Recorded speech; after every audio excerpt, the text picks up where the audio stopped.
কেমন আছে? ভালো স্যার। আপনাদেরকে আমাদের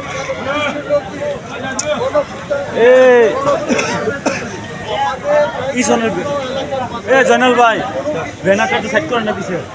যে কিছু ব্যাপারে আমাদেরকে অবগত করবে। আমাদের সীমান্তবর্তী কাছে সীমান্ত লোকজন আছে আমাদের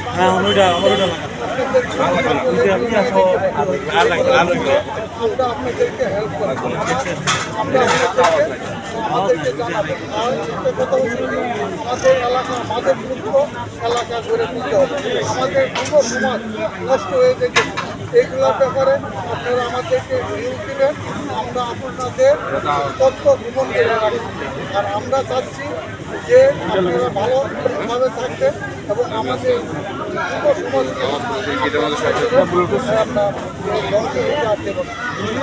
মনে করেন যুব সমাজ ধরে দিতে পারেন এই এলাকার ওই যে দেশীয় মদ এগুলাই হচ্ছে, তারপরে ইয়াবা পেন্সিডিল এইগুলো হাঁটছে, এইগুলোর থেকে বিরত থাকছে। এইগুলো আমাদেরকে তথ্য দিচ্ছে, তথ্য দিয়ে আমাদেরকে সহযোগিতা করবে। আর আপনারা ভালো থাকে, সুস্থ থাকে, আর আপনাদের অনেকগুলো আমাদেরকে সময় দিচ্ছে, যে জন্য আপনাদের কাছে আমি কৃতজ্ঞতা প্রকাশ করছি।